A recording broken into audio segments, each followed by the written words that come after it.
আসসালামু আলাইকুম, সবাই কেমন আছেন? আশা করি ভালো আছেন। বাহরাইন ক্রিকেট ফেডারেশনের অনুমোদিত রামাদান কাপ ইনডোর টুর্নামেন্ট যে মা টুর্নামেন্টটি আয়োজন করা হবে সেটা হচ্ছে এই মাঠটা। এই যে দেখেন, আমরা আসছি রাত্রে, এখন প্রায় 12টা বাজে দেখার জন্য মাঠটা। এই যে আপনাদেরকে দেখাইতেছি পুরোটা বাউন্ডারি। এই যে আপনারা সাইডে যে বাউন্ডারিটা দেখতেছেন তার কাটা, ওই যে নেট দিয়ে, নেটের মধ্যে লাগলে এটা সিক্স, এবং নেটের উপর দিয়ে যদি বলটা যায় তাহলে ওটাকে আউট হবে আর কি। সেটা ইনডোরে যে খেলাটা, অবশ্য অনেকে নিয়ম জানেন, অনেকে জানেন না।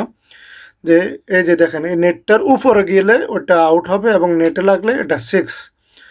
আর মাঠে বল উঠে কিনা, মাঠ ঠিক আছে কিনা, সেখানে এই যে বল করতেছে, ব্যাটিং করতেছে ওনারা সহকারে দেখতেছেন, যে সামাদ ভাই, তারপর যে সারোয়ার ভাই, তারপরে আরেকজন ভাই আসছিল, ওনার নামটা আসলে আমার জানা নেই, সম্ভবত মনে হয় ইমন হবে। তো এই যে রাত্রে 12টা বাজে দেখেন, লাইট কিছু জ্বলতেছে, আবার কিছু অফ আছে। তারপরে যে আলোতে সুন্দর আসলে খেলা যাবে।